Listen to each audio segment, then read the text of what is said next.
tell us what got you started. Well, I want to talk about the book first, and you can share your bio or whatever you want to share. But I really want to talk about the book because I have something I want you to answer for me.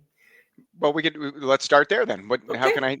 How do you want me to Okay. tell you So about the book? I wanted to talk about. I really like your story because one of the things I really talk about in my practice and in my life is pain to purpose, and of course, keeping it real on purpose, right?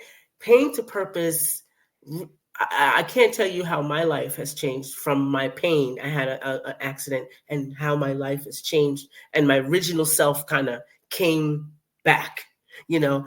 But I want to talk about the chapter that really caught my eye because I wanted to know what this really meant. Because I know you're from another state, so it's probably one of those state words. So it's called Way Enough, and it's chapter I think chapter 3, Chapter Way 3. Enough. So tell us Yeah. about this chapter in general, and I want to know about why you named it Way Enough. Yeah. So way enough is actually it's a rowing term. And Okay, I was a rower in college, and so there's a lot of there's tons of commands gotcha. around rowing. And way enough is something where when we're out rowing and we have a coxswain, Oh, or okay. short for coxswain, the person that sits in the front of the boat Mm-hmm. and screams commands to us. And so if they want to take control of the boat and they want us to completely stop, the command is way enough. Oh, okay. You Okay. just you Got stop. it. And Got then it. the converse of that is let it run. And so if you're Oh, out rowing and rowing and rowing and somebody says let it run, you stop rowing, but the boat completely glides. And so you just let the boat ride out. But okay. with way enough, you are actually coming to complete stop. You're checking your oars into the water and you're stopping completely. Gotcha. Okay. Wow, that's a big one. Stopping completely. I Yeah. like that. So, in this story, tell us about the chapter 3. Yeah, so the importance of chapter 3 really was it's about me when I was going through college and rowing. And this is where I got exposed to, and this is back in the 90s, right? So I'm going to date myself a Uh-huh. little bit. Okay. So back in the 90s, where mindset training, performance coaches, Right. they didn't exist. Right. Like we didn't have any of that, right? I mean, I Yeah. think everybody had the whole, if it doesn't work, rub some dirt in it and you'll figure it out, and we'll go from there. And keep it moving. And keep it moving. And as we were joking before the podcast, keeping it real, right? You just Yes, keep keeping it keep doing your real. thing. As real as possible. Yeah. And Exactly. so we're out there and we're practicing on the water. And what was challenging is I was new to rowing, so I was a freshman at the time, and I had never touched I was never in a rowing boat before. And the Mhm. three gentlemen that I was rowing with, one was from the Czech Republic, and the other two had rowed in high school, Okay. and we just could not get in sync. We were completely out of control. And our coxswain at the time, Annie, she was like, I'm not going to deal with this. Right. And so she started giving us some specific commands to figure out how we could row together and work together. And it was all about finding trust in each other. Mhm. And so if you can imagine, I don't know if you, and I would highly recommend going out and watching the movie Boys in the Boat. Okay. It was released at last Christmas, actually, by George Clooney. He was the director, and that gives you a good Okay. impression of what rowing is all about. But anyway, so we were out rowing and we were not rowing in sync. And she said, as we were going full rowing, she's like, close your eyes and trust that ultimately something is going to settle in. And we closed our eyes and we started rowing. And next thing, we were in sync and we were crushing it. And so it took us a little while to come over that adversity and challenge of working together. But once we did, then we went on and we won multiple, not championships, but every race on the weekends, we were Wow, that's always winning. great. And it was just really about, I would align this with faith, right? Right. Because I know you're a Christian, I'm a Christian. It's just kind of letting it go. Mhm.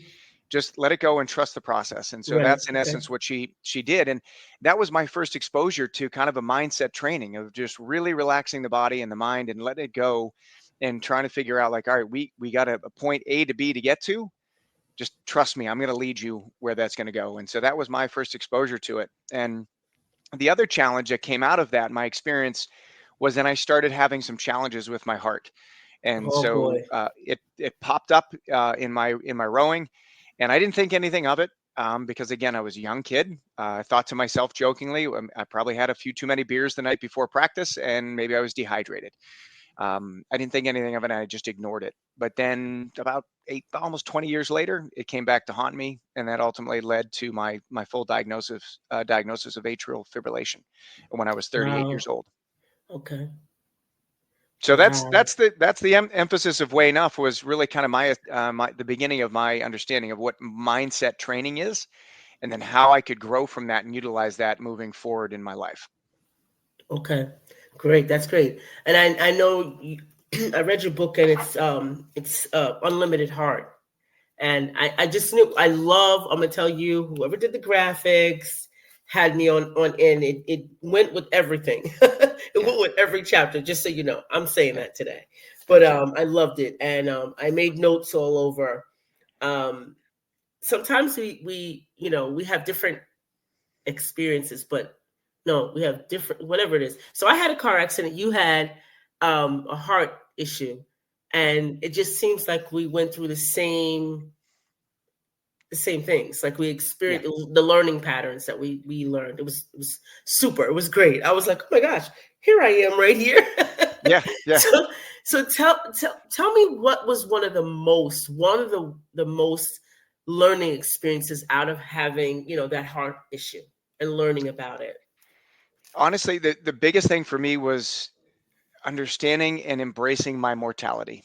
Ooh, Um, that's good. because the biggest thing for me, and I don't know why I felt this way, Hmm. for all of these years, it didn't matter what was happening, all that messy stuff that happened between Right, college and by the time I was diagnosed, I right. thought I was invincible. Truly. I'm like, I'm invincible. I feel great. Like I'm taking on the world, like nothing's going to beat me down. And then all of a sudden this pops up and it's like, oh, this is my heart. Like this is an issue. And then I just really started to realize like, oh my gosh, I'm 38 years old. I'm like, this could be really bad if I don't take care of it. And so I embraced my mortality, which then in turn helped me to become more grateful for what I Oh, have in the day. Right. that's a really good. That's a really good word. Yeah. And so Grateful. Yes. that was the biggest challenge for me was, and actually learning was, again, right. Everybody jokes, well, that's why they call today the present, because it's a gift. Right. Yes.